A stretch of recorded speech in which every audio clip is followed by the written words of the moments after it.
Good evening, everybody. I'm Harshita from BPAC. I'll be your host for the evening. Maya Angelou once said, each time a woman stands up for herself, without knowing it possibly, without claiming it, she stands up for all women. So this quote actually represents our panel here for the day.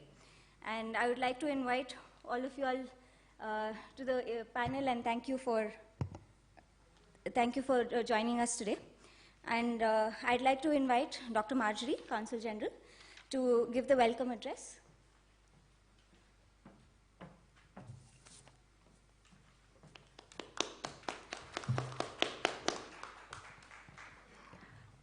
Good evening, ladies and gentlemen.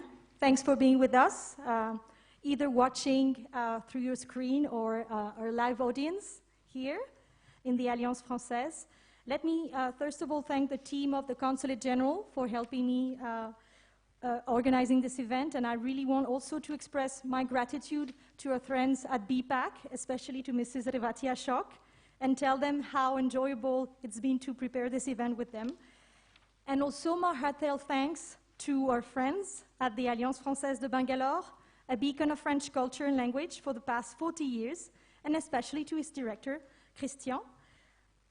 Why did we organize this event? I feel there is some fatigue around International Women's Day, and when I was organizing this event, at the very outset, one of the ladies in the panel, a French one, not to single her out, said to me, why do we have to organize this? It would be so much better not to have them. It would mean there's no issue. I think it's really relevant to ask this question because it really branches out to asking yourself if equality is a slow socio-cultural evolution that will take place, or if that's something that we need to foster and act for. My personal belief is that social progress never comes spontaneously and that we have to push, or at least to take stock of what's there in the reality.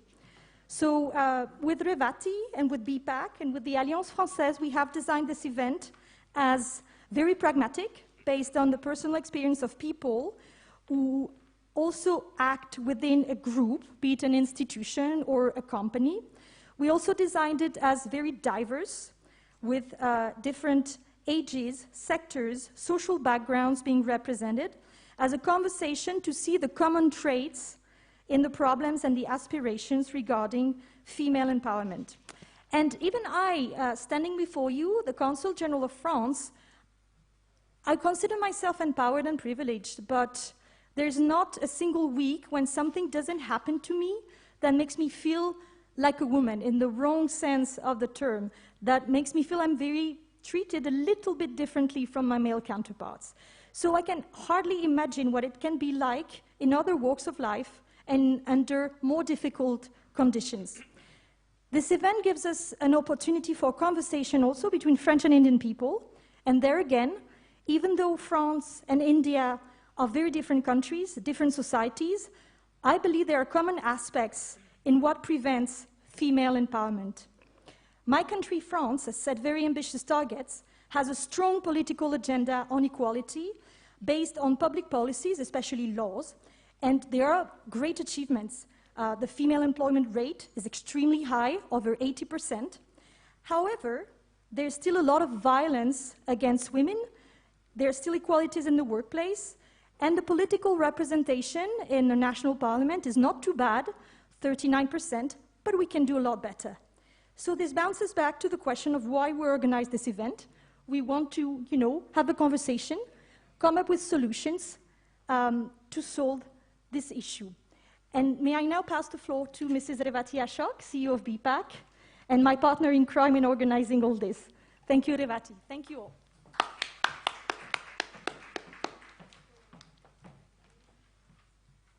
Thank you, Marjorie, for that warm welcome.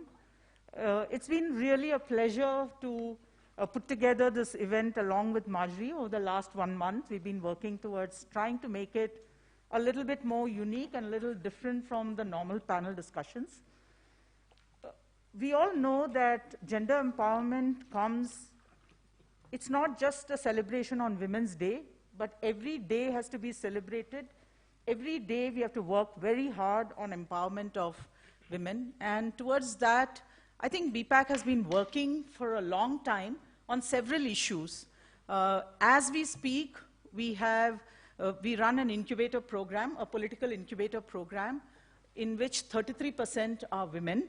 And many of them are today, after having gone through, we have run through 7 batches. And I'm proud to say 40% are holding political party positions. So we are very proud of this. It's going to be slow progress. They may be holding party positions. They may not be able to contest elections. And that is where I will discuss this with Madam Tejaswini and Kumar. There are many, many issues, and we would love to understand that a little better. When we look at education, Karnataka is doing really well. In fact, in engineering colleges, it is more than 50% women today.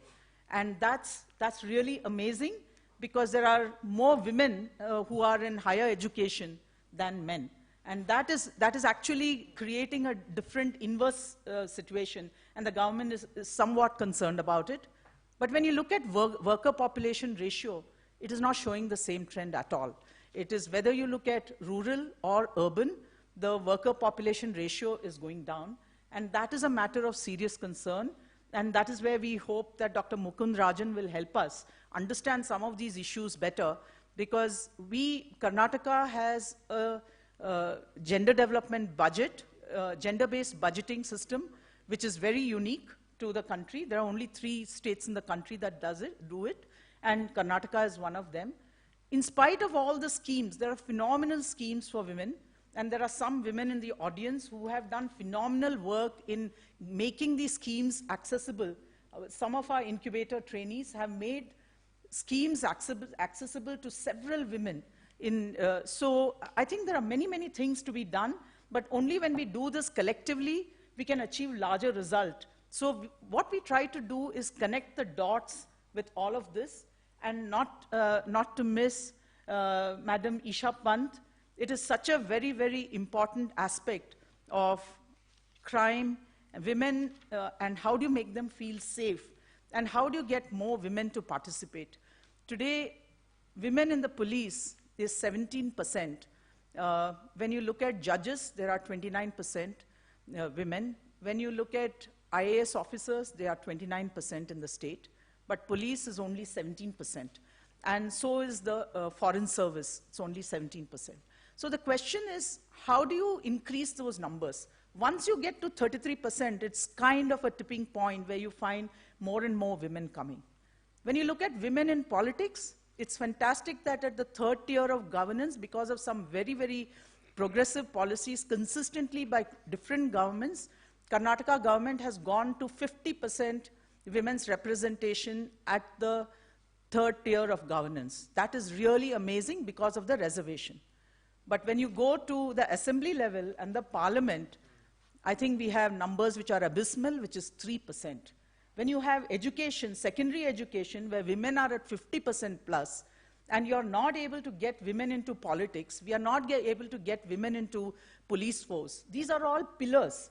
And unless we have all these pillars working in sync, it prevents a lot of other women from coming into the workforce, because they need to have policies which are more gender sensitized. They need to have safety programs, etc., which are more gender sensitized. So all of these become extremely important. And we have Pranita, who is an actor all of you know. She has acted in a number of movies. But more than that, she's here because she's been a friend of BPAC for a long time, and she has been the face of the Election Commission. I want to really discuss how people like her can take this message from the politicians, from governance, out to the common person and start changing narratives. Because, you know, asking people to come out and vote, some of these people can have a very influencing role. So with that, I think I will stop. And we have another very interesting, we said, how do we make this a little more inclusive and interesting? We set out a contest where we asked people from all over the country to write in to say, what does women empowerment mean to us? and we got several entries, and we had an eminent jury. Unfortunately, jury members could not come because of COVID reasons, but they were sifted through all of this, and we are going to do some readings of some of them. So I'll just start with a quick reading of one of the poems. This is by Raksha Ashoka. She's a PhD scholar in French from Bangalore, currently based in Hyderabad. Raksha is 27 years old, and she says, "Women's empowerment to me is ability to speak the unfiltered truth, unapologetically, not fearing discredit or judgment or belittlement." The poem goes as follows. The unholy and the unsung, rotten hearts, dirty hands, unrelenting stares, cruel intentions, stupid morbidity on the prowl, seemingly undefeated in its filth, unchallenged it stays, for this is but a secret to those who are not victim, to those who believe the facades of the hungry, hyena, an incredulous accusation of seekers of attention. One brave soul, undiscovered, hidden deep inside, a sacred exterior, treading carefully, trying to deflect turmoil, for in peril comes on one, no one, and peril comes when there is but one, you to help a scared you. It comes, it goes, it leaves just one isolated soul, ravished, raging, a fury rising, a heart burned down to ashes, and waiting to rise up once again. It stands tall. Undefeated is not the coward who chose to act in the dark. Undefeated is the one who picked herself up from the grime in which was thrown this unsoiled being of despair, of tears and torn hope, of faith. It is time to understand that there is no cure for the disease that kills not the diseased, but the one for which it survives. I think when I read it, I had goosebumps. It's a pity that she could not be here, but I thought it was very befitting that we read something out. And this is the angst of young people that we see today. And this is what prevents them from achieving their potential. I read out the next one, a quick one, short one, by Vaishnavi, 17 years old, 11th grade, Pune, student of humanities from Elpro International School. A lioness ready to conquer. She opens her eyes to a world full of cries. She covers one using her palm, terrified if it is never going to get calm. But she thinks to herself, how much of a difference it will make if she will be a coward. Too much of herself she will fake. She is in awe of the beautiful chances the world around her could offer, although she remembers the path would be harder. But she takes away her palm and moves a step forward, breaking the chain of terror, a lioness ready to conquer. Thank you.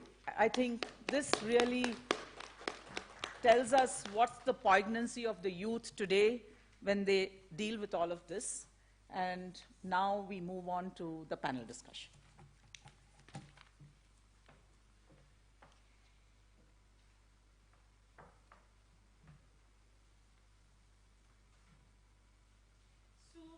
In my opening remarks, I had already mentioned some of the key issues with respect to politics.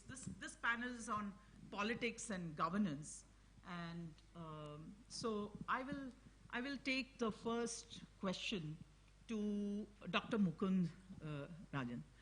We spoke about the statistics.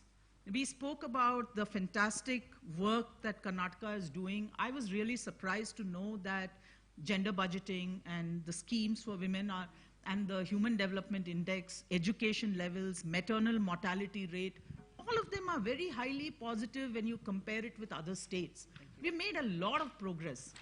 And yet, worker population ratio is so low for women? And what are we doing and what can we do? Good evening. Thank you for having me here. I would like to clarify a couple of things. When we speak about worker labor force participation, now there are two sectors in it. One comes the organized sector and one is the unorganized sector. Organized sector, Karnataka is doing pretty well. When it comes to unorganized sector, especially the farm labor, the livelihood, those who are semi-skilled or unskilled, yes, we have miles to go there. Government of Karnataka is, having a lot of schemes. I think one of the agenda points that we are pushing out for this year is to have joint land ownership of women. This is something that UNDP and Government of Karnataka are pushing up from the Department of Planning. So if at all there is a joint land holding with the name of any woman in the family, they will be provided some incentives. Hope this translates. This is one of the schemes that we are pushing. The other is construction labors. COVID has actually brought in a lot of changes, brought in a different prism. Now, construction workers of the unorganized, form a large sector of the unorganized sector. Now, we are trying to work towards them. We are also trying to empower women through SHGs. A lot of schemes, like you have mentioned earlier, doesn't translate to the last mile in terms of the awareness, basically. Because there is Mudra scheme. Entrepreneurs can actually avail the Mudra scheme, which is very, very easy now. We have CDOC, a Center for Entrepreneurship Development of Karnataka. Not many people are aware of. I was mentioning last week to my colleagues, the main drawback that we find in Karnataka is that we are not reaching out in terms of IEC or publicity, in terms of the media publicity from the government of the various schemes. Rather, we are spending that rupee on the grassroots level. But unfortunately, it's the egg or a chicken. We have SHG platform. UNDP is developing a women SHG platform for a SHG profiling. At this point of time, the SHGs are scattered around with various departments and there's a duplication. Now, we have talked to Amazon and Flipkart, so has the Department of Commerce and Industries. They have an MOU. The challenge that comes in for women, especially who form a large chunk of these SHGs or Stri Shaktis, is packaging, marketing, and quality consciousness. So from the Government of Karnataka and UNDP, we are trying to have a capacity building so that we can help them into producing a better market product, and we are also connecting them directly to the end users. So that is another initiative that will be launched shortly. And also we are trying to tap in with CSRs where we are reaching out for capacity building. The basic problem that we are finding, especially in the aspirational districts, Karnataka has two aspirational districts, that is Raichur and Yadgir, which have done well now, but initially 2018, they were in the bottom 10 when we started out among the 112 districts in Karnataka. Yadgir has done phenomenally well. But again, we are focusing on these areas. When it comes to maternal mortality, again, these are all interlinked. I am an illiterate, I do not have work, ultimately I do not have food consumption. So one is in terms of the nutritional aspect. Two, I'm not aware that I need to go into a scan every trimester. So these are, again, these leads to malnutrition, these again leads to infant mortality and stunting and so forth. A lot of activities are being done. I think you will see some sort of a change going forward as well in these areas. I'll take the next question to Madam Isha Pant. We spoke about the low participation of women in the police force. How can we have more women in governance? And if we have more women in governance, I think the sensitivities of all of this will improve significantly. Yeah, you have actually rightly pointed out that we have very few women in policing. As you mentioned, 17%. And 17% is, all ranks. If we include all ranks, that is 17%. But if we see only IPS, it's even lower. So at the leadership position, at a decision-making position, the number of women is quite low. And see, there are various reasons. And if we talk of, firstly, let me talk of police, then we can talk of governance and why the numbers are low. clearly police has traditionally been a masculine job, and therefore women in general, the society in general is not very supportive of women joining the police forces. I myself know many of my batchmates, very smart women, who ended up quitting the IPS, joining some other service, IRS or some other service, just because their parents did not approve of IPS, because it is considered to be a very, very tough profession, wherein you will have to, spend more time outdoors, and the typical, the work-life balance that is not as healthy because of the long hours and unpredictable nature of our job. So that is the reason why we see less women in the police force. But the reason, I believe, is, societal. It is absolutely to do with the kind of society we live in. It is, as I said, because we wear pants and we are supposed to look a certain way. We are supposed to act a certain way. That itself becomes a deterrent for a lot of women. And I want to tell you that is a myth. Why? Because, what we traditionally think of police versus what police actually is, there's a huge difference. So I am not going out every day, nor are any of my batchmates, be it men or women, going out and chasing anybody out on the streets. We as IPS officers, we are in a leadership position. We are here to give a direction to the police force. We are here to have our vision for the police force and get it implemented. So I think there's a lot of misunderstanding which needs to be taken care of, and that will happen only if we have more women. So when we have more women mentors, then they can encourage other women also to be a part of the service. Now, let me give you the example of Karnataka. We had our last DGP was a woman, Mrs. Neelmani Raju, all of us know her. Then several batches later, it was one woman officer.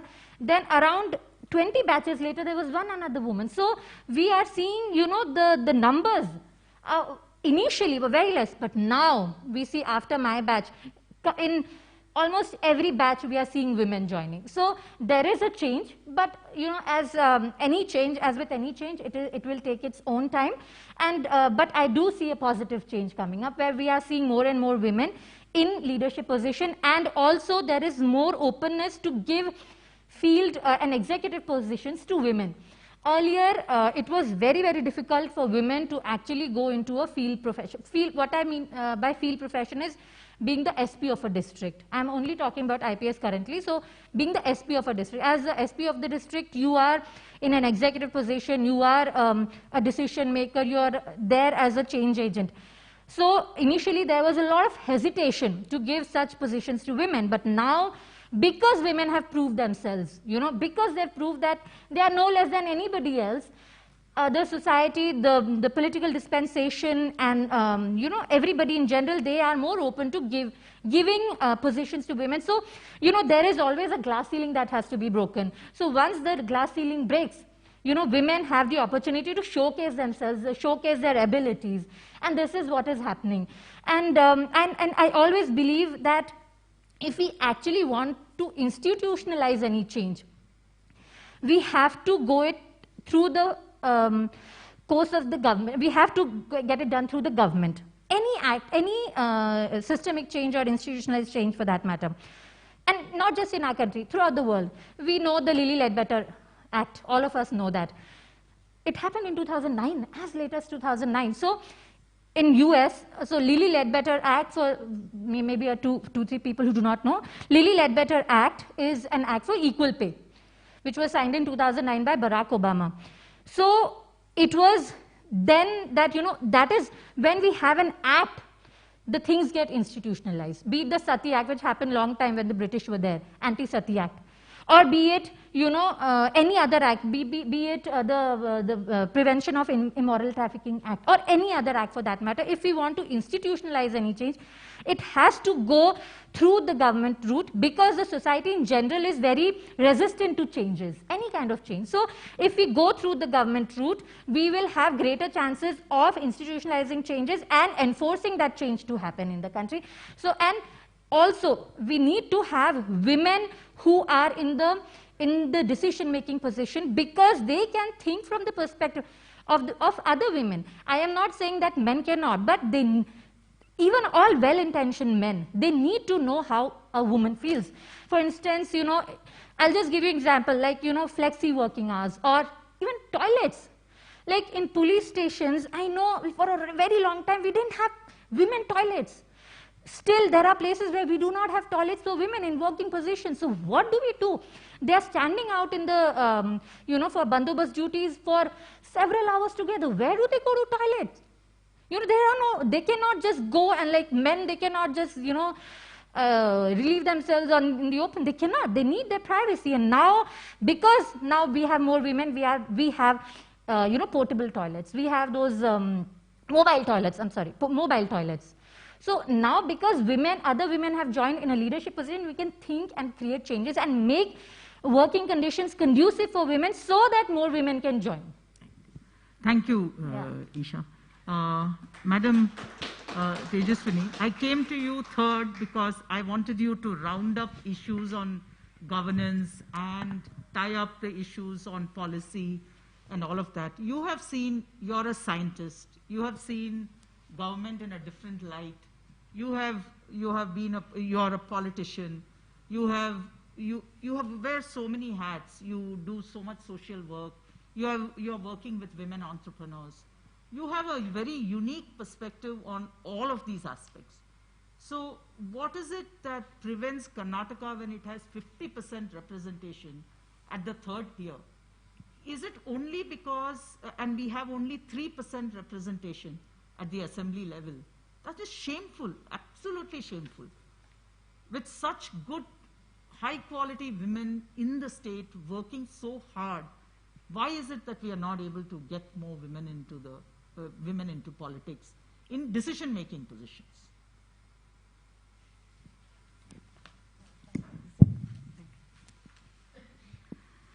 Thank you, Revati. Good evening, everyone. It's very, very, very difficult question, because when we have 50% or more than 50% women in Bangalore Municipal Corporation, then we have so many in ZP, we have so many in Gram Panchayat, and we have 3% in Karnataka Assembly, we have 8% in Parliament. And when we look at other politicians, these are the elected members, but when you look at the other people in the party, it could be Bharatiya Janata Party or Indian National Congress or any party for that matter, again the percentage is single digit. Then it's sometimes all of us, when we discuss about, I was just wondering, there are three things which are involved. One is the societal, the perceptions, how the society looks at women today. Second one is how individually, what is our perception or what is our confidence level. Third are the tools, like the policies and the other tools. Nowadays we have the social media and other tools. Maybe education is again one of the tools. If we look at all the three, probably one way, okay, if we look at our heritage, our culture, even for myself, many times when people ask me, how do you able to run, like cook for 2 lakh people, send to 1,000, more than 1,000 schools on a daily basis, running 4 kitchens in India. As a woman, don't you find it as a difficulty? This question I have faced many times. But to tell you frankly, not to impress anyone, many times I feel, because I am a woman, because I am, somehow my upbringing is, I am so lucky that my upbringing is good. Then later, like even in my school days in my house, somehow always I was given that preference, I can say, more than equal sometimes. And my parents were not obviously or not to make this thing. It was our style in our family. I got that preference at home. Then I was in studying engineering. Luckily that time already 50% of my classmates were girls, so we never felt that I am left out. Later, even after marriage, somehow I got all the preferences. I was lucky. I know there are so many, the others are not equally lucky. But even when I started doing this work of cooking, again mass cooking is a men's area. Hardly very few women today are running hotels, although people think in India cooking is equated to women, but when it comes to big cooking, again traditionally it is Nalapaka. Nala was a man, and all big cooking is done by men in India. But in our NGO, in our kitchen, entire governance, at least all the top decision making is done by women. And again, not by design, it happened because it is there in nature. I always feel if the right opportunities come to us, it is there in us, it naturally, the leadership qualities and doing something for the society, it comes naturally. But unfortunately, today, in politics today, not only in India, it's a phenomena world over. I don't think it is different in other countries. Probably India has given, I think now more women in, especially we have given the Prime Minister, a woman Prime Minister for a long duration. We have a Finance Minister, we had External Affairs Minister. That way we had women President, not just as a representative. I think they earned their position. They were not given because they were women, but they earned their position. That's where we can proudly say this. But at the same time, recently there was one experiment done wherein the same script was given to a male and also a woman leader, and they spoke to two different audiences. It's the same speech. People thought a woman with good looking, with a dress and all may be more effective. But it was done in multiple villages. It was other way around. The same speech, it was received well when it was delivered by a man. That's how society is looking at, somehow because of our recent history, recent in the sense last 1,000 years, women were only at home and they were, because of various reasons. But otherwise we have that potential. We need to bring in that change through using various tools, various policies where the society's outlook towards women has to change, and it is the responsibility of everyone to do that. Second one is building in confidence within herself that she can do it. Many a times, both in governance and also in politics, to some extent they are there. Like even in engineering, completing the engineering, they are always the toppers. If you look at their marks, they do very well. But when they come out and the women in the engineering profession, when we look at them, it is hardly 10% or less than that. 50% women in engineering colleges, but when it comes to the work and when in the working place, they are less than 10%. Somewhere there is they do it just for doing at that moment. Yeah. Yes. Yeah. When even in every area, when it comes to primary education, because we have worked with lot of schools, teachers are there in big numbers. When it comes to headmasters, there are very few. Teachers are 90%, but when it comes to headmasters or when it comes to decision making, like Isha Pant was saying, when it comes to decision making, somewhere either she is hesitant, either she is not allowed, or she is hesitant. That's also another reason. And the third one is there are no enough tools. Again, that's where the policy makers have to think, including women. One is one is the reservation, 50% reservation in Karnataka and some more states in India. Although, again in politics, many a times the reservation lead to their wives or daughters, and only because she is a female, a ticket is given to her just to hold that seat so that he can come back. That we are seeing it. It is again happening in every party.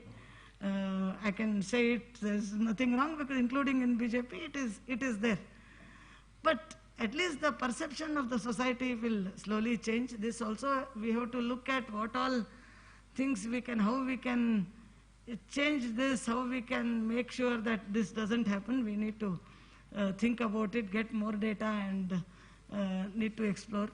But coming to your point of why it is 3% and why it is only 8% in the parliament. One is there are no rules in while selecting the ticket or while selecting anybody into the politics. There are no proper yardsticks. Probably now as a society also have to think about it, bring in proper policy changes, and whoever is selected with reservation. Reservation, I also agree that reservation is required when it is there at panchayat level, when it is there in this thing. It's as a tool, maybe a temporary tool, but it is required. In the long run, it is not required. I do agree. And we want to take a fair game. We want to play a fair game. At the same time, reservation for a temporary period is very much required. That's one tool. Another tool could be giving a proper training, proper support, building in confidence and in her, and also building the confidence in the society can be where government has to look at, make some policy level changes so that a proper training is given to her, more information is given to her, because the upbringing is such that at every level, when you ask a girl, she will say, I will become a doctor, I will become a teacher. Only once in a while somebody will say, I will become a scientist. Somehow very few girls will say, I will become a politician or I will become a leader. Somehow that upbringing is not there. We need to showcase, need to say, because it's, I always feel, unlike your department in politics, when I see it from a closer angle, it is an easy play because it's a time-wise or every way. For a woman to get into politics is easier because she has a flexible time, she can look at details, she has a lot of patience, she can be definitely a successful politician. That's what, whatever few women we have in India, they have shown how successful they can be. But I think now it is the responsibility of her, responsibility of other women leaders, and also the society, and the proper policies, proper tools should bring in the change. Let's be hopeful. Thank you. Thank you, madam.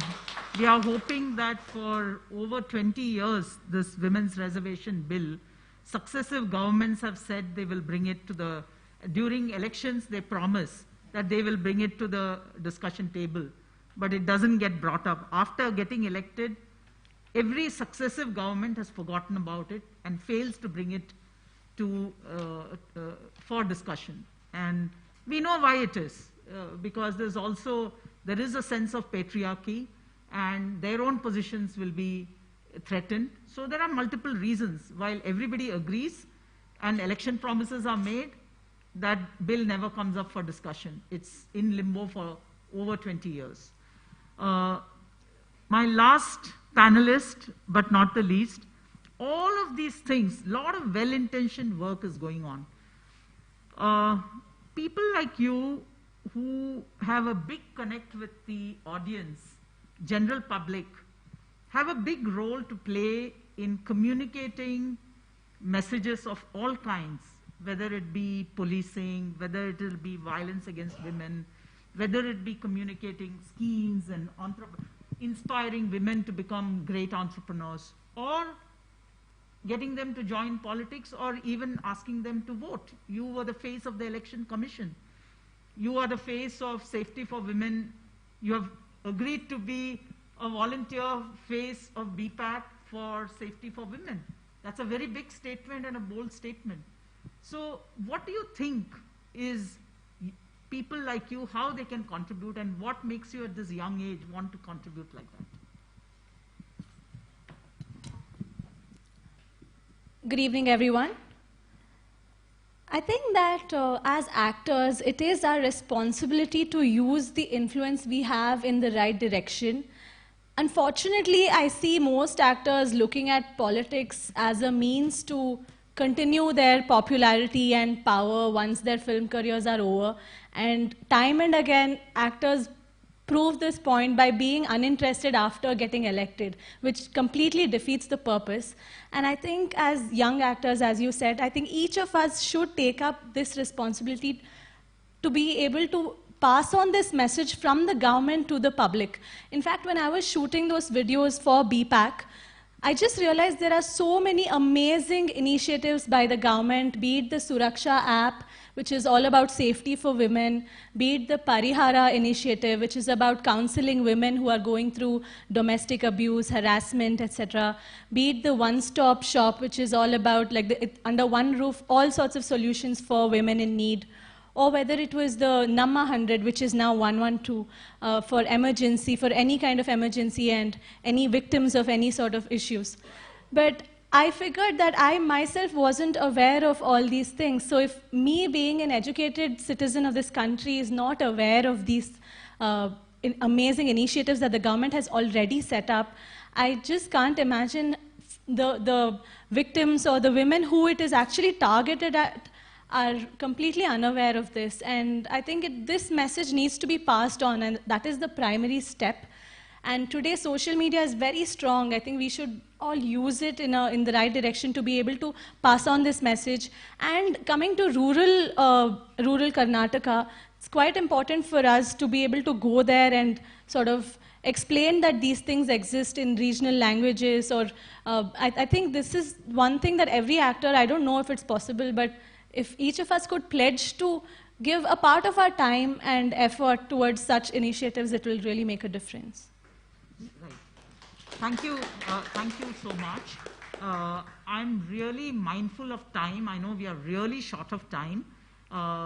We will have Marjorie work with the second panel, and we may just come back with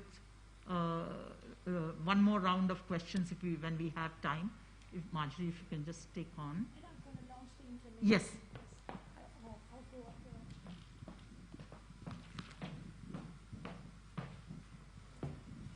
So wonderful first panel. That sets the bar. As we promised, we thought with Revati it would be good to make some voices heard that are not usually heard.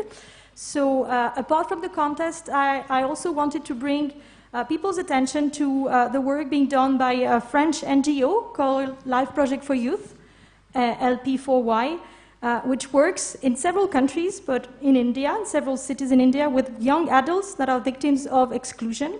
They work throughout a 6-month program, a full-time curriculum that's followed by those young people. They follow English, IT, business training, and then they put it into practice by running a micro-business project in their community to make a positive impact. So I've been visiting one of their facilities. I was very impressed. So Fanny is one of the volunteers. If you could just stand up so people, maybe later on they could. This is Fanny for sure, ladies and gentlemen. And if you're interested, she will be able to tell you more. And I'm very happy to call upon the stage Seema Ahmed. If you could, come and read what you've prepared and what female empowerment means to you.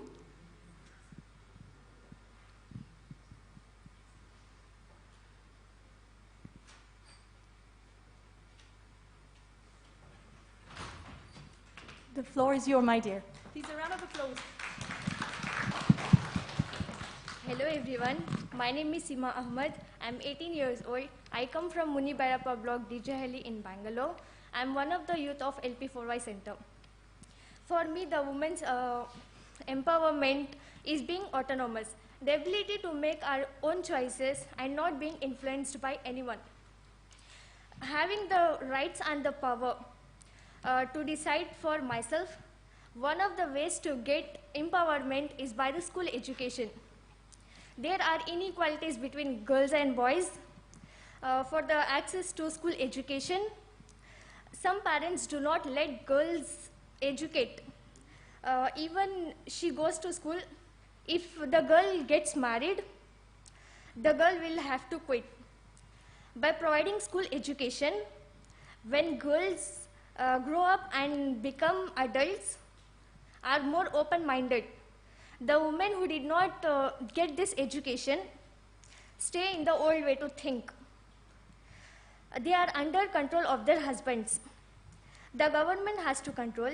If girls are going to school, for them to have a future with a decent job.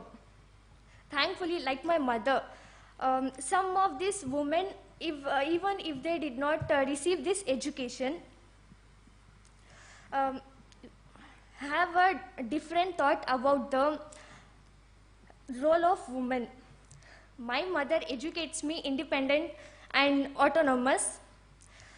For me, it is a big part of empowerment that my mother and other women who help each other.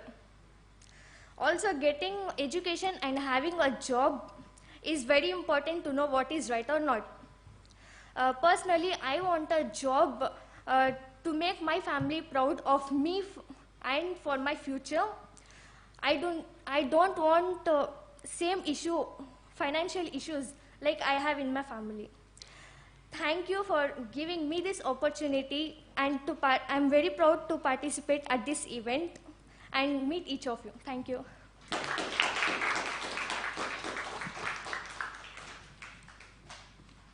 I'd now like to call upon Jeel.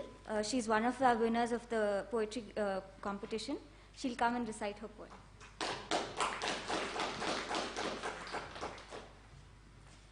Good evening, one and all. I'm Jeel Lalwani, and I would like to present to you my poem, Silence. Torments in my head, torments in my heart, silence through all the ache. Keep your eyes off me the way you kept your ears off me. Keep yourself off me the way you kept the truth off me. Silencing words cannot silence my spirit. I'll turn every broken glass to a piece of art. Unbelievable courage churning in my brain, a deepening passion rising from my heart. There's a fragrance of beauty everywhere I go, and there's music protecting my soul. Thank you.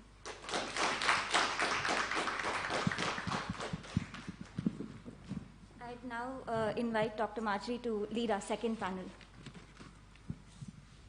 I think we'll need an extra mic. I don't know if they... Can you pass the mic to Revati from this side to this side? Thank you. So thank you very much for those words. So I want to introduce the panelists. So we're moving not from different topics, but we are seeing it from another angle. So the pun of this, under the title of this panel is, of course, an allusion to Virginia Woolf, a room of one's own, an office of one's own, and we're seeing things from a more economic perspective and business perspective. So I really want to thank the three panelists for joining. The first one, I'll start with Elisa, if you don't mind. Elisa Ketty is a country CEO of a company called Helma International, who's an international mobility company. She is also the vice president of the French Indian Chamber of Commerce, and she also acts as what we call the trade advisors to the French government, meaning she actually gives the French embassy, the French consulate, and the French government advice, counsel, as to what is the trade situation, the business situation, the state of play in India for French companies. The second panelist is Alina Alam, I'm sorry, Alina, founder of Meaty Cafe, a chain of cafes that provide training and employment to adults that are differently abled in Karnataka, but also I learned this afternoon in Calcutta as well, in several places, and you have won countless awards at such a young age. It's quite amazing, some of them being the one of Forbes 30 people under 30 years old, the Commonwealth Youth Award as well, and also you've been distinguished by Times of India for the She Unlimited, which is quite inspiring for a session on female empowerment. And last but not least, I'm very pleased that we were joined by Emilien Coquart, another French citizen, founder and CEO of a company called The Scalers, a software development company. Well, you actually help create software development teams for companies worldwide. You've been residing in India since 2011? Yeah. Countless years. You'll never come back. We're giving up on you. And a characteristic of The Scalers, it has a 70% of its top management staffed by women, so which is quite amazing in a tech sector. We've been hearing a lot of things about the tech sectors being a little bit, excluding women. So we're going to proceed a little bit differently because I want to ask you a round of questions with very short answers. This is how we planned it. So maybe I'll couple two questions at the beginning, and maybe I'll start with you, Alina. So who are you? What does female empowerment mean to you? And what's the best thing and the worst thing you've seen regarding this issue of female empowerment around you? Thank you so much for the question, Marjorie. So for me, my name is Alina Alam. I started Mitti Cafe after graduating from university with the dream of showing the world the magic of abilities. Our first employee was this girl who came in for the interview crawling because her family could not afford a wheelchair. Today, that same girl sits on her wheelchair and manages 10 other people with disabilities. She's the manager for our first cafe. And as I talk to you, we have hundreds of Kirtis. Her name is Kirti. We've got hundreds of Kirtis. Who have together in the last 3.5 years since we've started served over 5 million meals and beverages, thereby enabling us to create awareness about inclusion with every meal or beverage that we've served. What women's empowerment means to me. Economic independence, socio-economic independence and dignity for all, across genders, not just for women, but women, men, and all other genders that are present. With the support of equal opportunities in employment, in life, and the respect to choose. I think the agency to choose, which should be accessible to all, is something that I dream of for everybody, irrespective of gender. That's what empowerment means to me. The worst thing and the best thing you've seen? Best example of female empowerment and maybe the one thing that made you depressed? Okay, yeah, so I remember, so we have adults with very severe disabilities working with us. One girl is Sabiha. So Sabiha's got multiple sclerosis, which means she has no control over her hands or her legs, okay? So you must be wondering what uses the Sabiha to us. Well, you know what her talent is? If you come in for a 5 rupees tea, she will talk you out of a 50 rupees combo meal. Not just that. You know what's the best part here? She doesn't work with Mitti Cafe anymore. Today, she has a kirana shop of her own, has employed an adult with disability, is an entrepreneur, and she's one of our vendors. So our atta chawal from our 15 Mitti cafes comes from Sabiha's shops. So, this is something that, we have several Sabihas, like we have several Kirtis.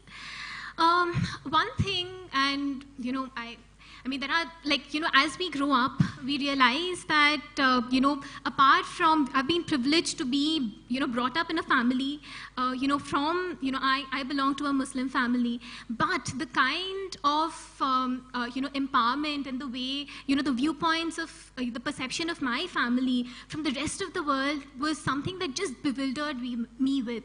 So, I remember, this one discussion that I was having in college, and, something as simple as, that if a woman is raped, it's so shameful, you should hide, that is why we hide her identity. For me, I could understand that, and this came from one of my colleagues, one of my classmates who really believed that. Whereas I feel, why should a woman's identity be based upon her sexuality or her virginity? I mean, really,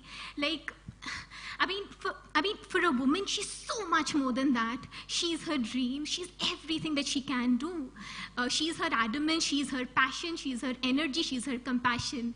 But being a part of such a discussion really moved me, which is when, I took a pledge that, if ever I get into the entrepreneurship route, a majority of our team members, would be women, and women beyond just employees. We would encourage them to become entrepreneurs, and so many of them leave us and become entrepreneurs, and that's a mark of pride for us. So we can move to Emilien, just to your left, maybe. Sure. So what is female empowerment to a man, Emilien? Surprise us. Great question. Thank you very much. As Madame la Consul was saying, it's going to be 10 years I'm in India. And 270 employees now in the scalers, 70% women in the top management. And what's interesting is that women empowerment was never for me a conscious conversation, I would say, because I've always been surrounded by empowered women, starting from my mother, actually. And when Madame la Consul, Elisa, asked me to be, at the beginning, the only man on this panel, it really got me thinking, because as a man, I can definitely have an opinion, but I can never really truly relate or understand, of course, the challenges faced by women and how life is experienced as a woman.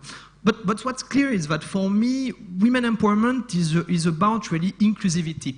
And so what we did over the last couple of days, it was extremely interesting. We met with many of my colleagues, like female colleagues, and we had like internal panels where I discussed with them because I wanted to include their opinion, you know, and their thoughts in this process. And it's very interesting because like since a couple of days now we have a hashtag Women of the Scalers group also where they're already like starting to discuss and it's really interesting because as I said it was really never conscious but it was always around, and the fact that we have women in the top management was not like an active, you know, an active journey. It just happened that we always look for the best talent, and it happened that for us, like it was also like women, the same way it could have been men, and you know, so that's what's interesting. But to answer your question, what does women empowerment means for me? I would say it's like helping to create opportunities for women to be included in well the conversation and of course in the decision making process. Great, worst thing, that's a great question actually, because I wrote some notes actually, because really a lot of conversation. So I would say, you know, like one of the greatest things I have seen like as a business owner is that if you take like a set of candidates, you know, and you look at their skills, you look at their like experience, and you completely remove gender from the equation, then there will be kind of an upward trend in more equal hiring. But removing the gender for the equation doesn't mean to be gender blind, because as a business, it's very important also to design policies that really like, you know, are inclusive of all genders and understand the differences around gender. So that's really like the subtlety. And what I was saying is that 70% women in the top management on the scalers is not like an active like selection. It just happened that we looked at the skills, we looked at the talent, and we just found the best people.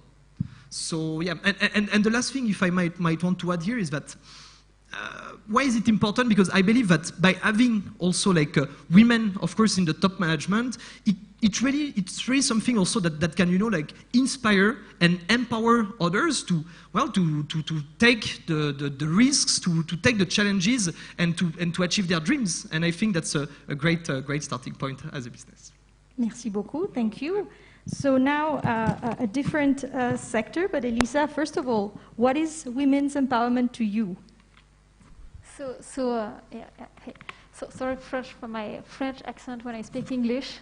So I'm sorry about that, but as you are in Alliance Française, I believe it's allowed, okay? So, in fact, as you mentioned, the Conseil Général, when you invited me to be a speaker for this event, I was honored, obviously, and I was also embarrassed. Because when I look at people in this panel, people like Alina, who actually does things, and I'm here sitting as a privileged woman, but I consider myself lucky. I say, what do I really do about empowerment of women?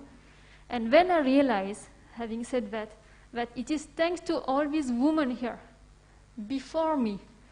It can be my mother, it can be all the women who fought. You might have one day somebody coming on the stage, somebody who helped. And I realized that I might be the result of all these women before me, which makes me be here today and can talk to you. So I think I just come here to mention that empowerment of women can also show results. Obviously, there's scope of improvement, but here I'm talking as thank you, ladies, thank you, men, as well, to have done that, because I think empowerment needs also to be visible in terms of when it's success. So this is what I wanted to say. Thank you. And from your experience at the workplace, what the best result or the worst thing you've seen, the moment that made you, you know, very sad? So it is true that, for example, when we recruit women, and it's not always coming from men, unfortunately, also women, as you mentioned, it's different. I'll give you a concrete example, which is an horrible example, but as you're asking me a genuine experience, is that when we see a woman who seems to be talented, but you just get to know, and something I didn't know before coming to India, but I believe it's the same thing in France, of course. You say she's married, and a woman came and say, oh, but she'll have children very soon. And I was like, wow, I mean, that's something. I mean, I don't know even how to deal with information because I was shocked. And I realized that this woman is not an anti-woman. She was just trying to show that, you know, what is the reality? What is the reality? And it's true, when you say we cannot be gender blind, it's exactly that. If you want to have more women in higher position, as you're mentioning, gender blind is not the solution. It should be adapted to the difference that there are between men and women. And that's the only way we will take it forward. So you are talking about the worst thing.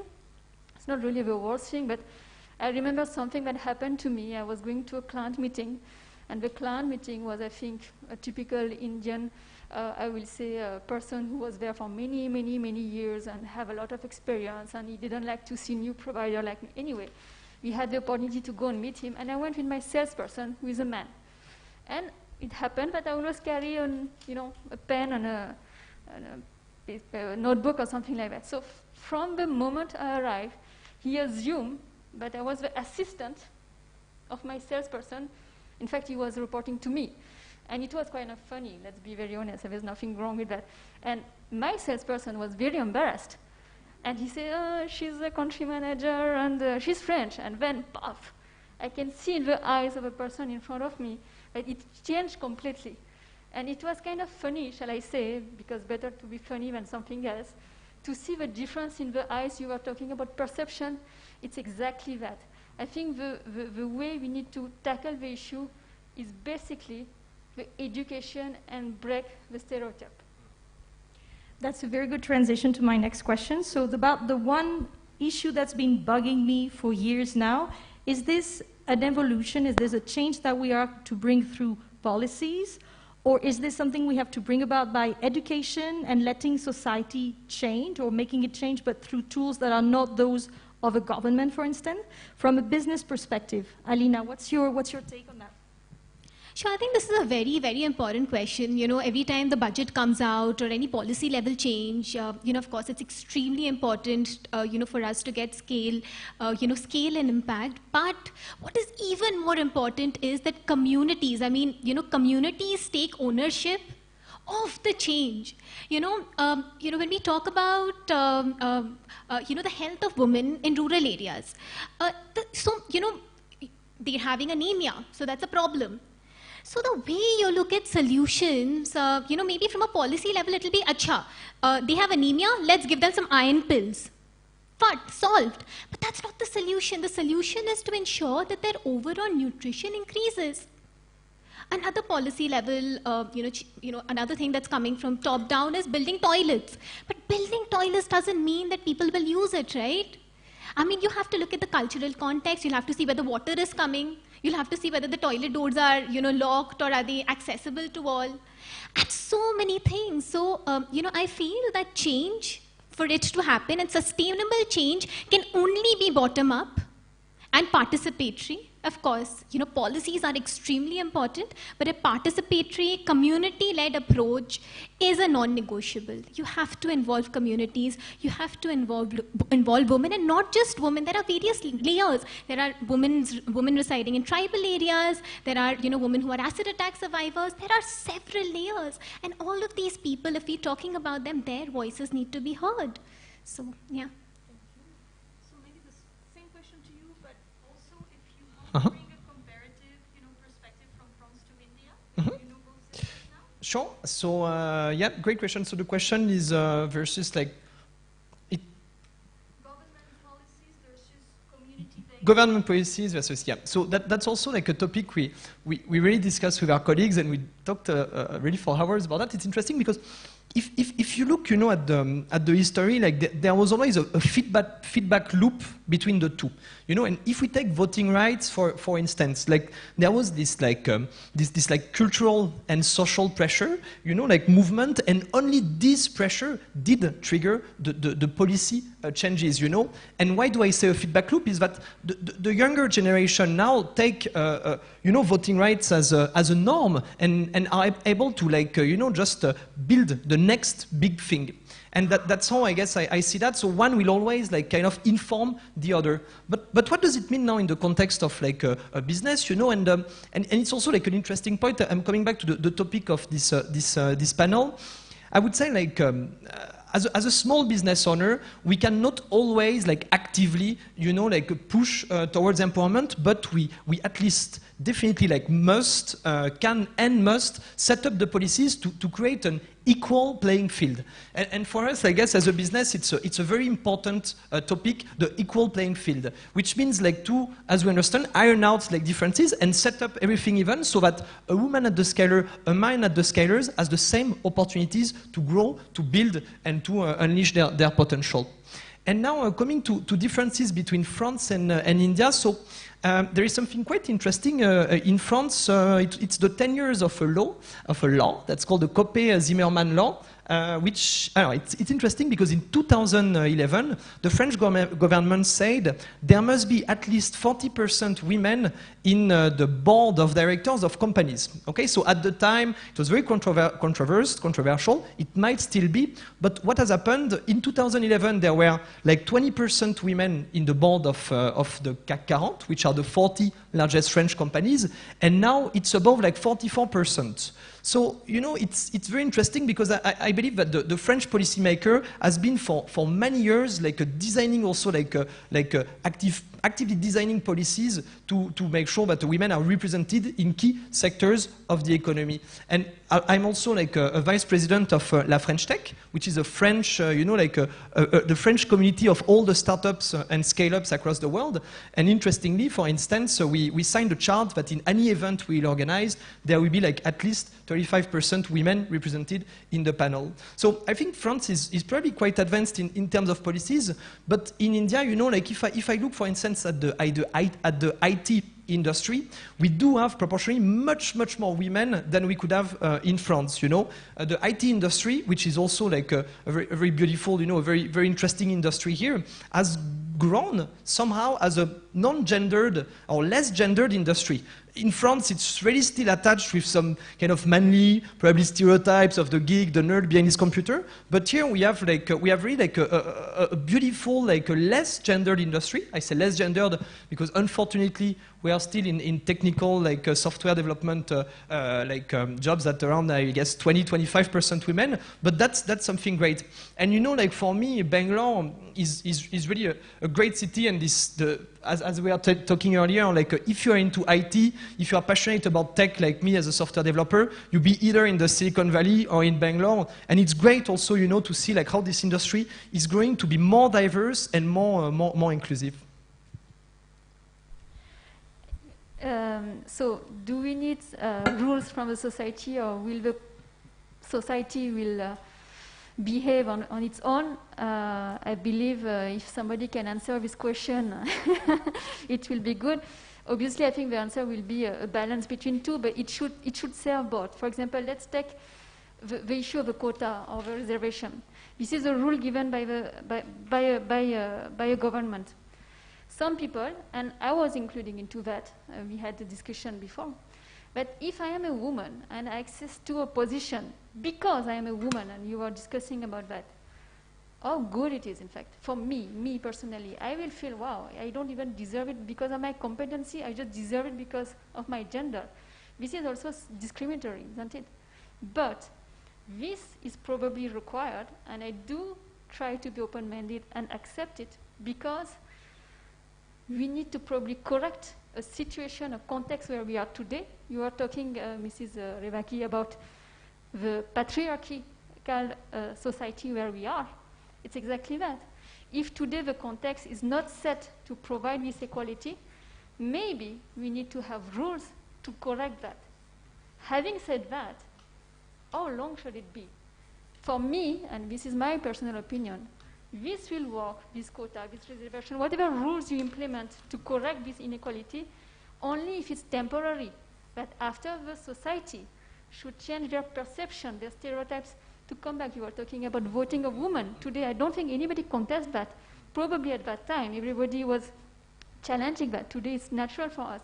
So maybe we have to go through these rules to implement a new society for it become what we call today, and it's the fashion of a new normal, shall I say, again. But for me, this quota, this reservation, as long as temporary. What means temporary? It can be 10 years. I don't know. I don't know what's temporary, but not a definitive. Now, between France and India, first thing I would like to say is not because it's better in France and it's worse in India, or it's better in India, it's worse in France. Absolutely not.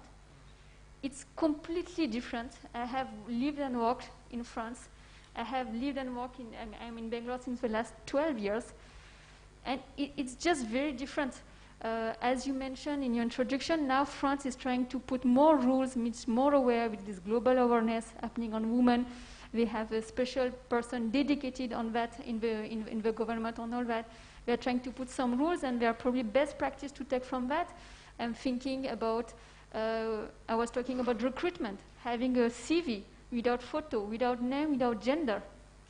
And when the recruiter take it, and you realize that if you give the same CV with all the information on photo, name, and gender, so it's not only about gender, it's about everything, the choice is completely different when you look only at the competencies. So there are best practice to take here. There are best practice to take from the Nordic country. I'm talking about the maternity leaves, not even the paternity leaves, which in some countries does not even exist. But maternity leaves in France is what, around 3 months. In India, it's 6 months. Wow, it's great. I'm talking about my industry. But having said that, and I hope you allow me to say that, the maternity leave in India is paid mostly by the company itself, except if you are under ESI. So it's a cost for a company. So as long as the stereotype does not change, but as well as some policy to help more women to accept to be on the same equal path as a man, it will not help. And there are good things to take from India, but France should learn as well. Well, I can continue a long time, but I believe we are out of time. No, maybe we could just in one word, so you mentioned that the aspect of maternity leave, if there's one thing that could be changed in terms of policy that would, in your opinion, improve with female empowerment, what would it be in terms of public policy? I think when I come back to the maternity leave, if, for example, a maternity leave is, if you are in a welfare state like in France, and we can have the same, obviously it requires a huge time and all that, I'm not going into detail, but if employing a woman has the same cost in terms of, as employing a man, in terms of, basically as an employer, for me it's not additional cost to have a woman having one less person in my office, especially for small company like us. I think it will already give the man and the woman on an equal stage. And I think it is up to us in the society to not pay attention to this kind of costing, but sometimes when you are a small company, what can you do? You have to go through that. But we have to, be aware of that. You know. Thank you very much. For you, Emilia, one thing? On this point, actually, we had a conversation with my colleagues around the same thing, and if I have a small piece of policy I would suggest, it would be like, what would be amazing is that for companies like below 20 people, there is no PF required, but what would be amazing is if a woman goes on maternity leave, that could be paid for by the government, and because, I was like a startup founder, like 5 years ago, I started with like very less in my pocket, etc. And for me, it was never a question, but I understand that it could be a challenge when you start, like, you start a company, and like the first hires you're gonna make, they are the future, like, managers, they are the future leaders of tomorrow. And I think, like, a policy that would also, like, support startup could be also something interesting to make sure that there is never a question of, okay, if there is a maternity, like, how will I do, like, financially, etc. And that would be great. The same way, like, companies below 20 people, 20 employees have like some privilege, etc. Some breaks here and there would be really interesting. And I think, as I said, there will be an immediate advantage, but moreover, it's gonna really like set, as I said, like build the leadership of tomorrow. Or we can give a paternity leave, a compulsory one. Woman has to take 3 months, man has to take 3 months. Absolutely. Yeah. So it's a holistic approach we should have on this issue. Alina, any thoughts on what? So, I just want to add, like, a perspective, to what we've been discussing, and, some fleeting thoughts that have been coming in my mind. So, two thoughts that I would definitely want to share. One is that, when you talk about the GDP of the country, right? I mean, it is, if people get sick in the country, the GDP rises, right? Whereas, with so many women in our country and across the globe being housewives, we say that, their work of 24 hours into 7 into, whatever, every day of the year they work and it's not counted in the GDP. Can't we have conversations around that? Isn't it very important? Or, something as simple as, sexual violence. 1 out of 3 women have experienced sexual violence across the world and in this room. You imagine how scary that is. But what really is the problem? The problem is, at least for me, something as primitive as that if I go out, if I'm at the bus stop at, 10 a.m. and 10 p.m. at night, I feel that space is not mine. Because 5 other people are ogling at me. Is it about reclaiming our spaces? Changing perceptions? I think these dialogues, are, very, very important. Yeah. Thank you very much. So I leave it to you, Revati, if people from the panel next door want to answer some of that, or if you want to start with a question another way. Absolutely, absolutely. I will ask Isha Pant the question. Karnataka has the 9th rank in crimes against women, with 3.6% of the share of total reported crimes. And gender violence has shown some decline. And we generally feel it is not as unsafe as so many other states in the country. Yet, Bangalore, the crime rate stands at 84.4 per lakh population, higher than the national average, and also has the dubious distinction of the 3rd highest crime rate at 8.1% in the country. So can you talk a little bit about gender and violence and policing? Yeah, so, Yeah.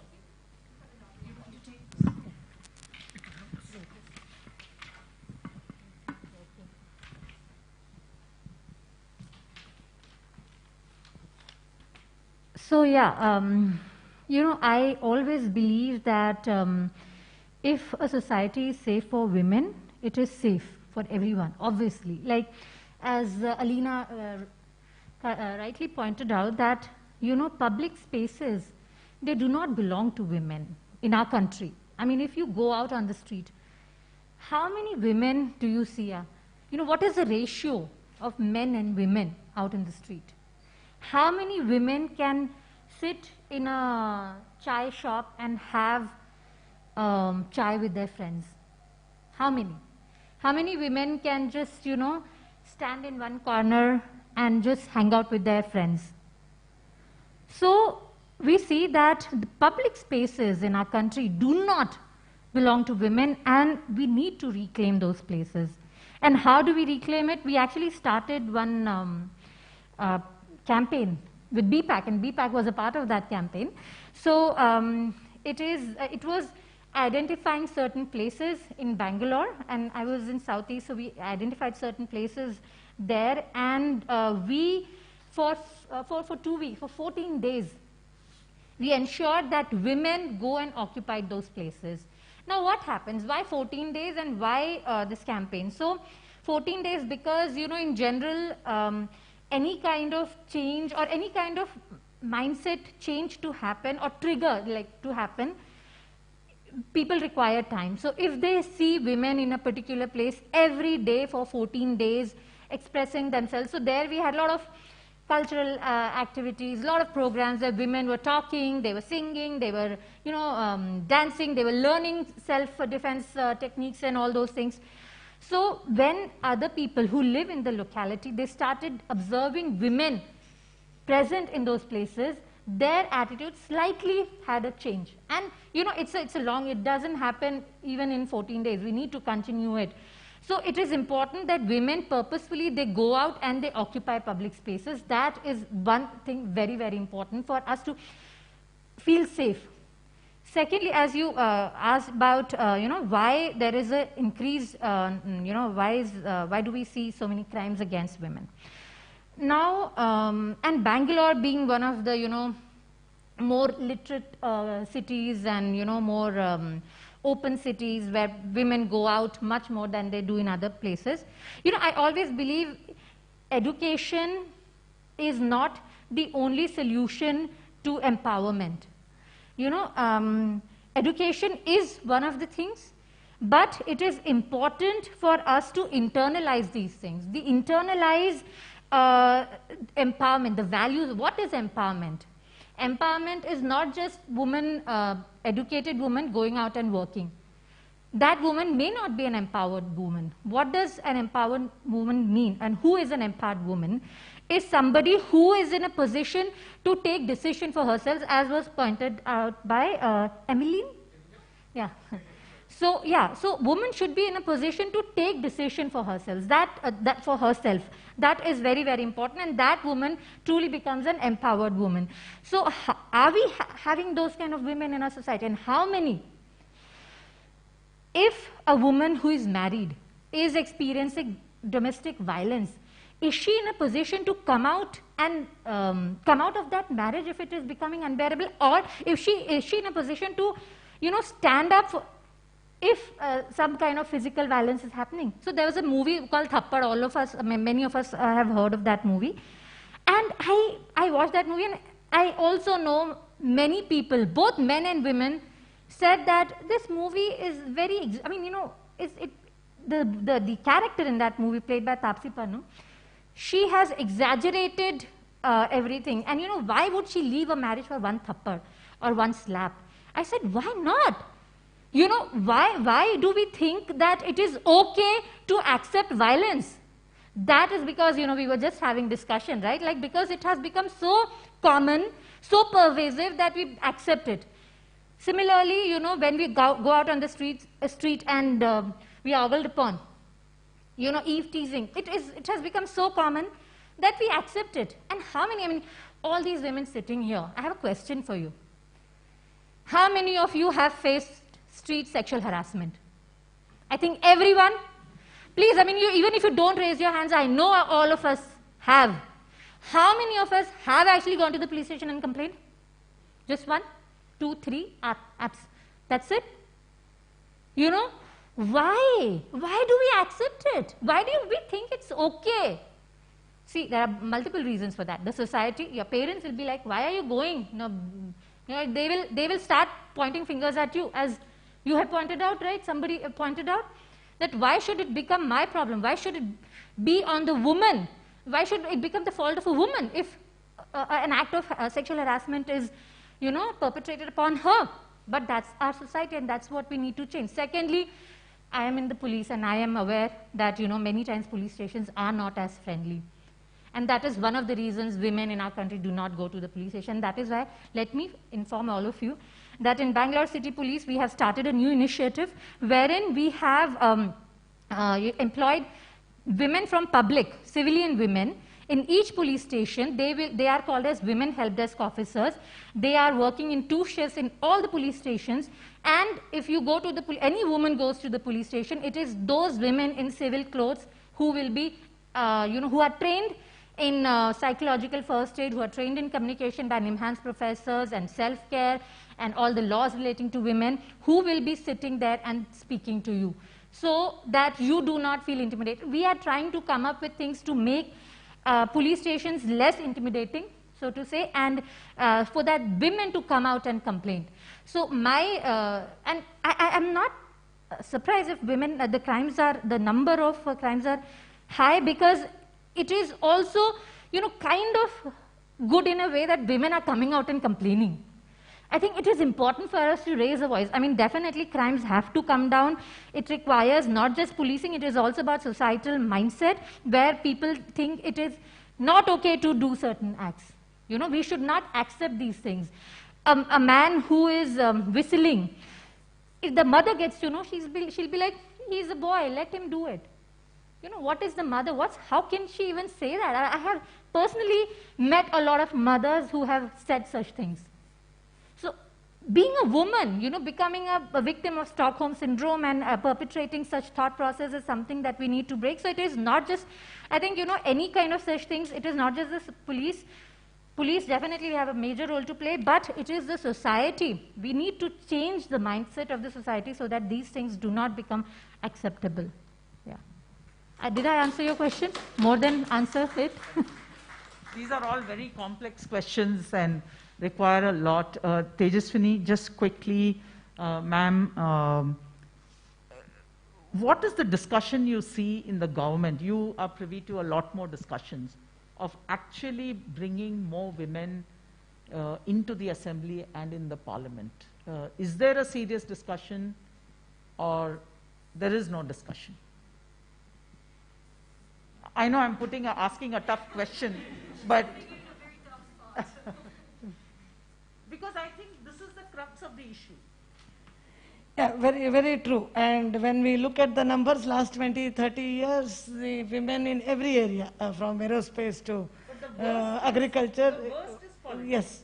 But we have seen that when you give reservation, the operator level, they are doing very well. Exactly. And some of the bill they discuss, every time they discuss about the bill, whatever party it is, it doesn't go forward. And I think somewhere we also to be blamed when we are 50% in number.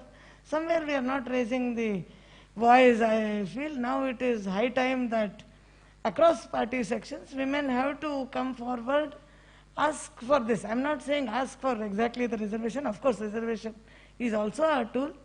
But somewhere I feel in this scenario, even at the policy level, even the party at decision making, the women are very less in number in every party. Like in a democratic country, when we say every political party has to follow the democratic means of electing their president, electing their office bearer, somewhere we need to bring in that women have to be there at office bearer level, some representation, at least 33%. There's hardly very few women presidents where decision making happens there at president level, national president or state president. Somewhere that voice has gone. Somewhere we discussed it, maybe discussed and left there. If we are not able to take it forward, let me tell you frankly, the discussion is not happening at all. And it's only at a very lower level, it is not happening at a high level. It is very unfortunate. But it's the truth. Thank you very much for your answer, ma'am. So shall we take questions from either the live audience or the virtual audience? Because I believe we can take questions from people watching us.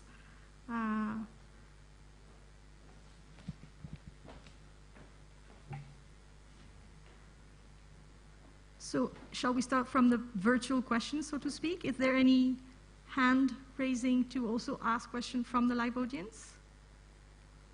No. This question is to Isha Pant. I'm sure you have been subjected to objectification or seen as weaker gender in your service. How did you handle it both professionally and personally?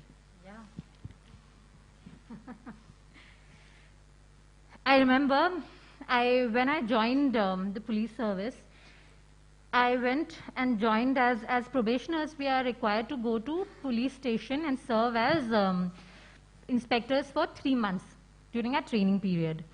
And I went there, very excited for my new role, and I went to the police station and they just looked at me, and I could see, they couldn't have said it, but I could see it in their eyes. They were just dismissing me. Because I was a young, petite girl who had never, who had no experience of policing.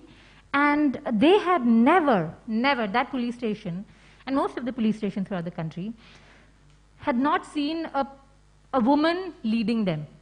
So there were these men, 50, 55-year-old men, and they were like totally dismissive of me. What did I do? I just worked. I worked hard. I think that is one way you can, because, see, I do not blame them, because they are the product of a societal, the way they were brought up is very different, and now we see things are changing, but, so they are a product of the society, and if they dismissed me, I thought that I shouldn't blame them, I shouldn't feel hurt.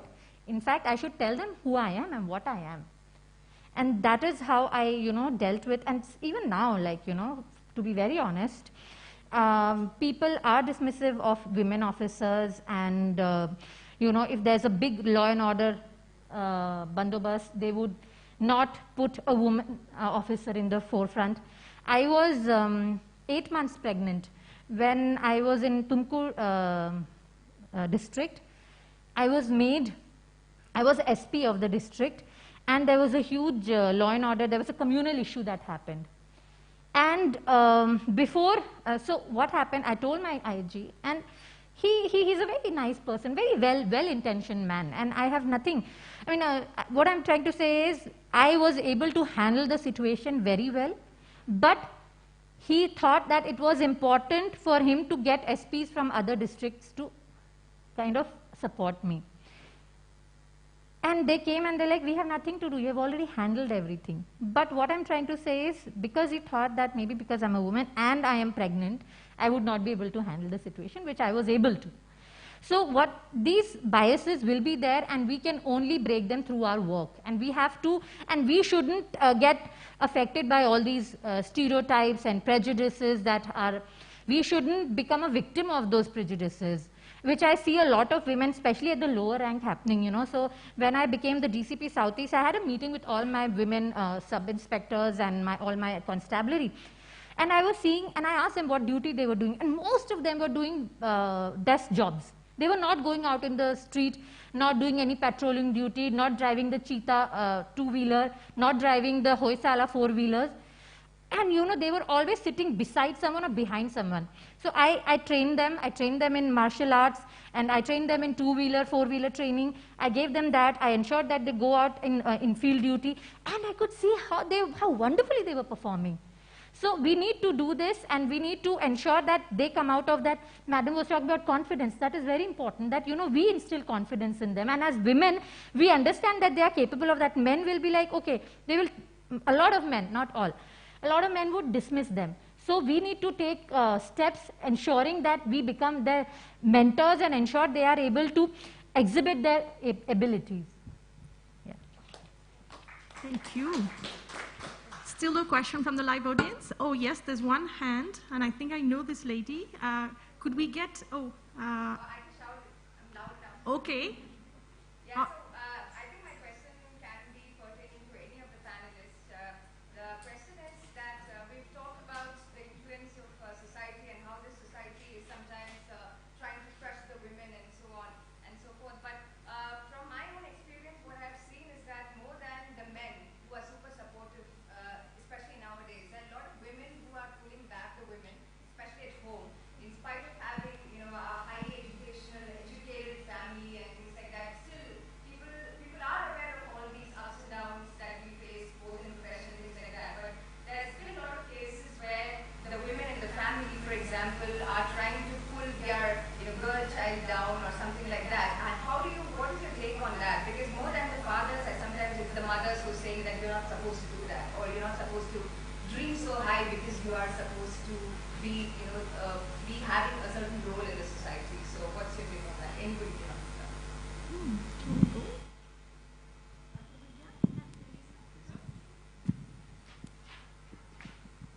I absolutely agree with you. Unfortunately, in the corporate world, you see a lot of that as well.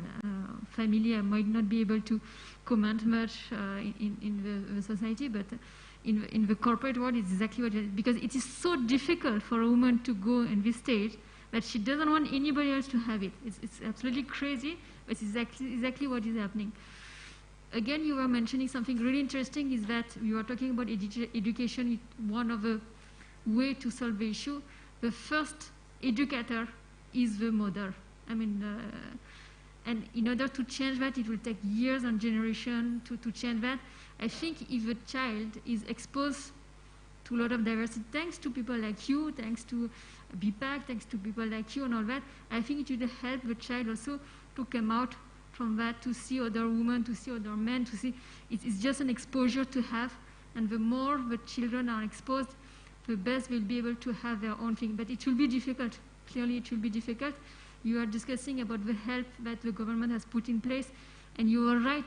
We sitting here, we probably are not even aware of everything, but the women who really need it, we need to reach them. We need to reach them, yeah. think in our society, we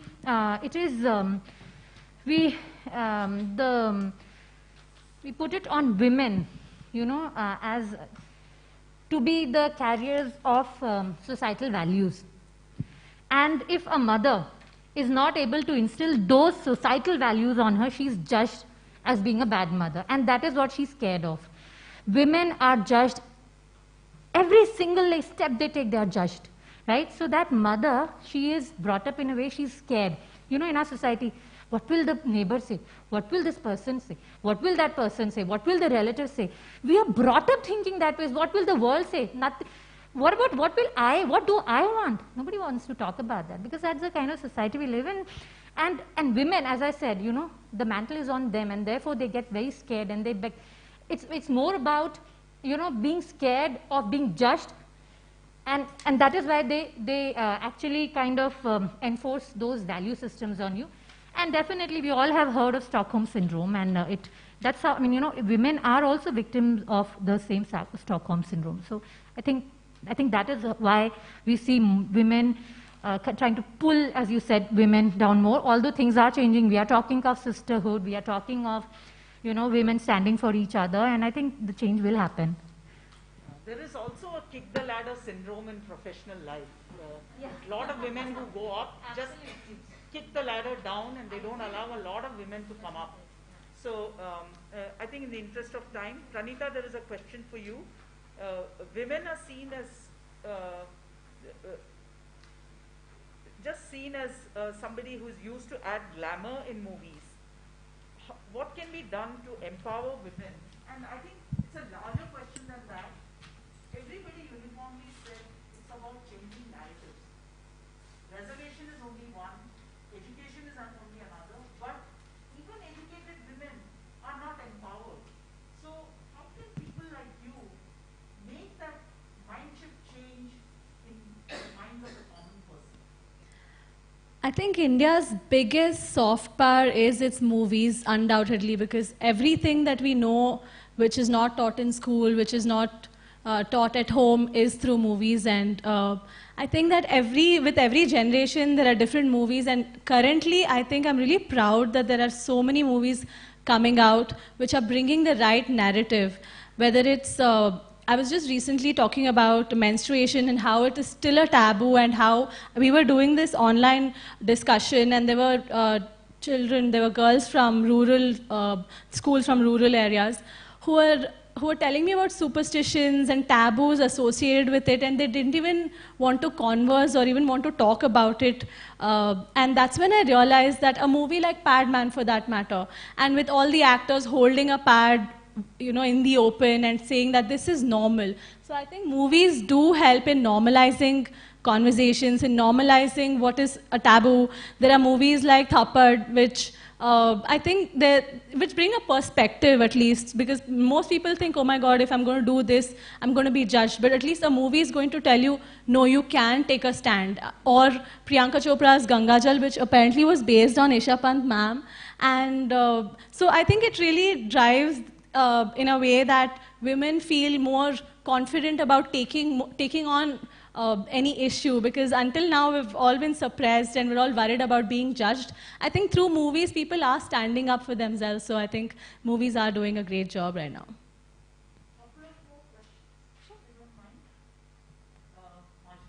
Yes, sure, absolutely.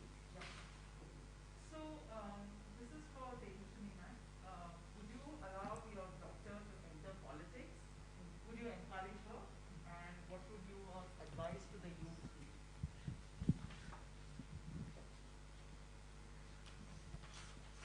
Yeah. First question.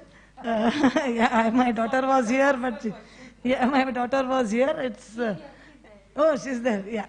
This we come from although my like forefathers were not into politics, but my husband was in hardcore politics, and he started his career, or from the age of 16 he was in public life, and we've seen it from a closer angle, and also lot of work is required to be done. Definitely, I would be happy if they are there and they can create a change, because politics, like she's saying, film is one area, The same way politics is another area where you can really bring in that change. If they want to join, I'm so happy. We can always support them, and we'll be happy to do it.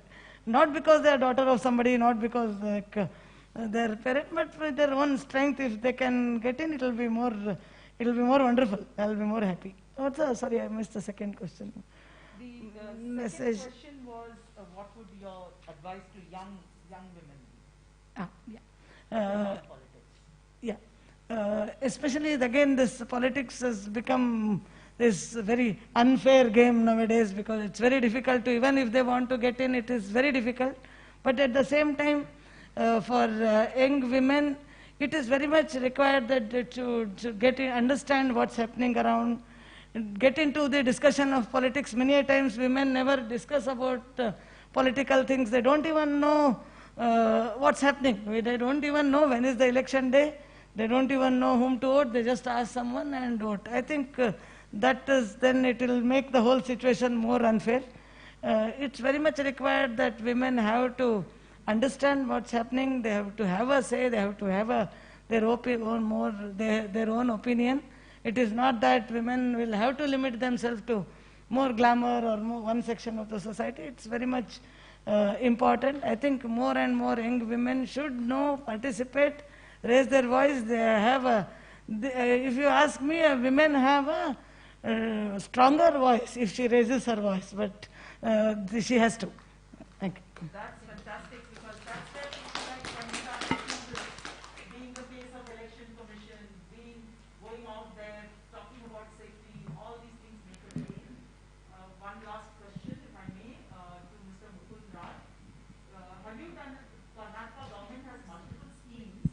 Have you done an impact study on all the schemes for women, and how has it impacted women, and do they know about it? A number of women, it's still, the education about what is available is still very much lacking. Let me answer the second part first.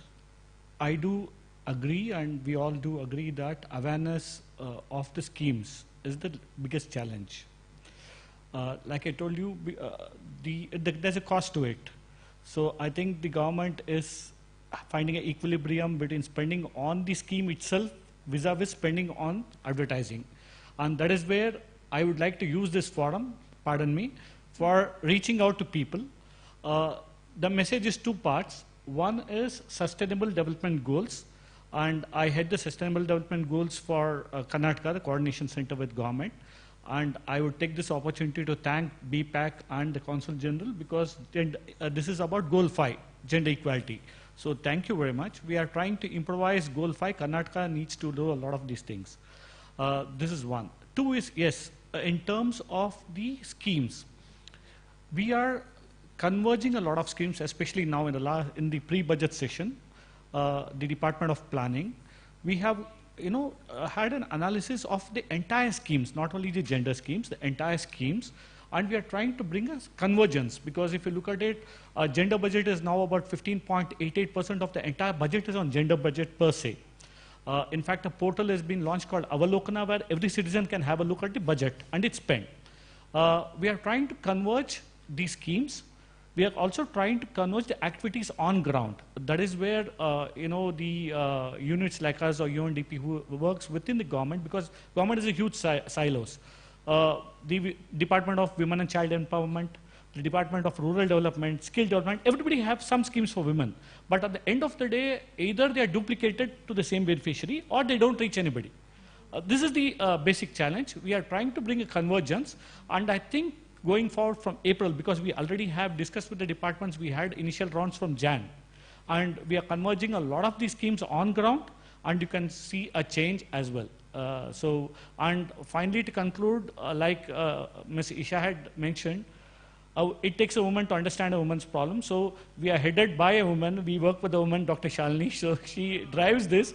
So I would like to thank BPAC and the Consul General on her behalf as well for having us here and to try to propagate the Goal 5. Thank you. If I may, because I think we would need to keep the timing.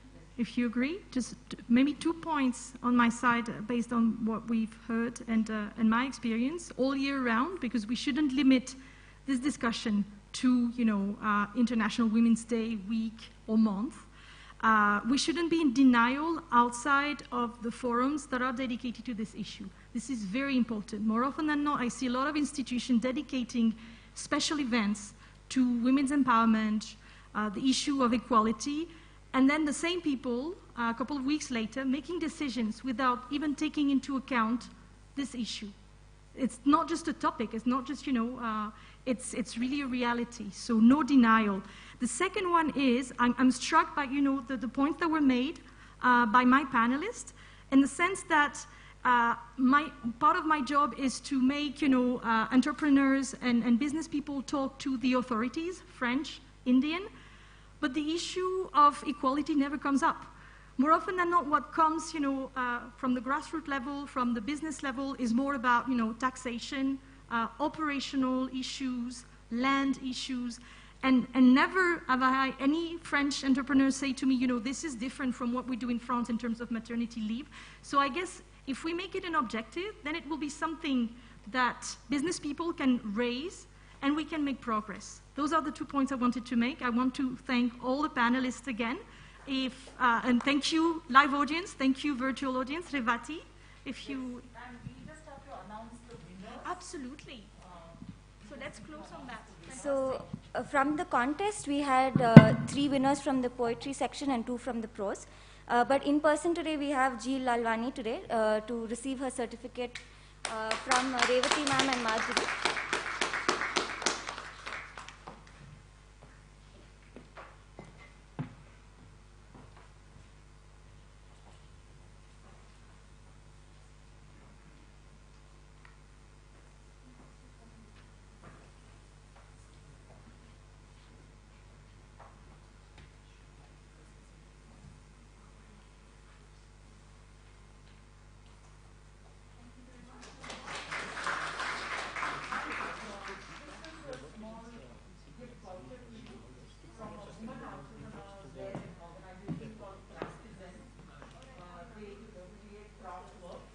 Unfortunately, again, she could not come because of COVID, but this is a gift voucher from BPAC, but it is done by women entrepreneurs.